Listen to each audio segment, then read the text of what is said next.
Hello guys, आपका स्वागत है 10th क्लास गुरु फ्रेंड में। आज लेके आ चुके हैं मैथ का जो आपका सिंपल पेपर है, मैक्सिमम 40 मार्क्स का होगा। आपका जो ये बोर्ड जो फाइनल एग्जाम है आपका उसका है, जो इसका क्वेश्चन मैं सारा लेकर के आया मैं। तो देखिए जो आपका पहला क्वेश्चन जो कह रहा है the decimal experience of the numbers, जो आपका इस नंबर्स है उसके बारे में बताने का आपका कौन सा होगा। देखो चारों आपको चार ऑप्शन दिए हुए हैं, तो आपका करेक्ट कौन सा हो जाएगा, तो करेक्ट आपका सी हो जाएगा। जो हमारा दूसरा क्वेश्चन है, दूसरे क्वेश्चन का भी देख लीजिए। जो दूसरा क्वेश्चन हमें क्या कह रहा है कि दूसरा कह रहा है the pair of the equations, आपको इक्वेशंस ये दिया हुआ हैज़, तो आपको पूछ रहा है कि क्या हो सकता है, इसमें कौन सा है, सोल्यूशन है, नो सोल्यूशन है, ये सारे आपको बताने। तो आपका क्या हो जाएगा, तो करेक्ट आंसर आपका ये हो जाएगा तीसरा, नो सोल्यूशन, आपका सी आंसर हो जाएगा। जो आपका तीसरा क्वेश्चन देखिए कह रहा है what should be established to the polynomials, जो आपको ये दिया गया होगा डेट, और जो 15 is the zeros of the rectangle polynomials, जो आपको इसको बताना है। तो आपका करेक्ट आंसर क्या हो जाएगा, तो करेक्ट आंसर आपका तीसरे का हो जाएगा आपका ए, 13 हो जाएगा आपका। चौथा क्वेश्चन है कह रहा है द सोल्यूशन ऑफ द, जो आपको इसको सोल्यूशन जो आपको संगत असंगत आप पढ़े होंगे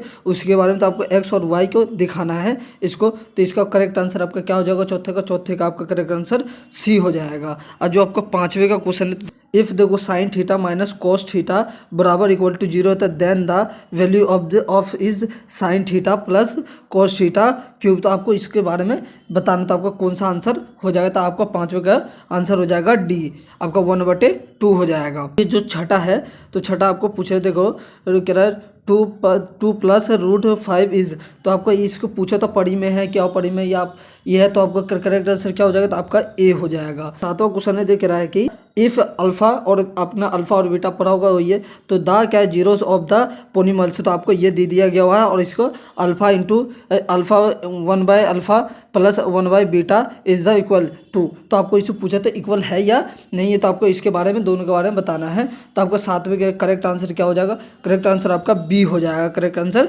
बी हो जाएगा, 3/-3/7। देखिए जो हमारा ये दिया हुआ है, तो देखिए इफ़ ए, देखो आपको जो ये दिया एंड ए क्या है ABC आपको दिया गया है, मीडियन बताया, तो आपको क्या हो जाएगा, तो करेक्ट आंसर आपका हो जाएगा इसका आठवें का करेक्ट आंसर आपका सी हो जाएगा। देखिए नौवे कह रहा है the numbers of the zeros of the क्या है क्यूब पोनिमल्स, तो आपको इसके बारे में बताना। तो आपका करेक्ट आंसर क्या हो जाएगा, तो ए हो जाएगा।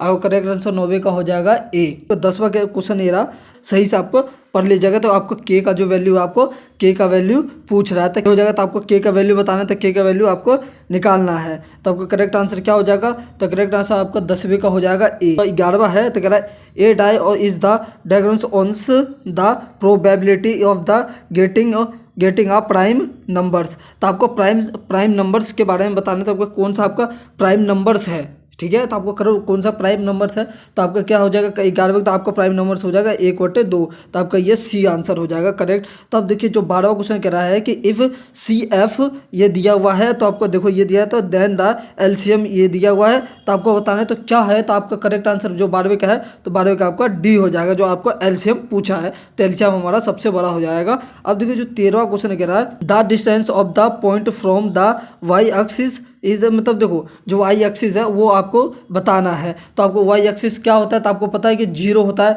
हमेशा, तो आपका करेक्ट आंसर क्या हो जाएगा, सी, करेक्ट आंसर सी हो जाएगा। तब देखिए जो 14वां क्वेश्चन है, आपके 14वां क्वेश्चन को भी देख लो। पॉइंट ये दिया हुआ है और लेस ये दिया हुआ है, तो आपको ये करना है। तो आपको करेक्ट आंसर इसका 14वें का क्या हो जाएगा करेक्ट आंसर, तो आपका कुछ करेक्ट आंसर सी हो जाएगा। और जो 15वें का ये दिया है द क्या if on zeros of the quadratic polynomials ये दिया गया हुआ है, और इसको then of the value of k, तो आपका वैल्यू ऑफ के मान निकालना है। तो के का मान निकाल, तो आपका करेक्ट आंसर क्या हो जाएगा, तो करेक्ट आंसर आपका हो जाएगा बी, 15वें का आपका बी हो जाएगा।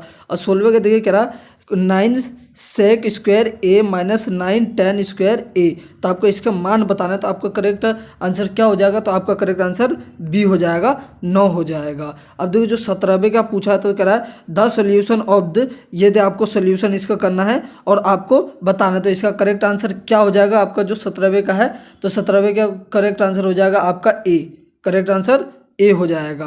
अब जो चलिए आप देखिए हम 18वां देखिए, 18वां क्वेश्चन में क्या कहता है। तो आपको 18वां क्वेश्चन ये रहा आज हुआ, तो आपका 18वां ये रहा, तो आप क्वेश्चन को पढ़ लीजिएगा सही से ध्यान से।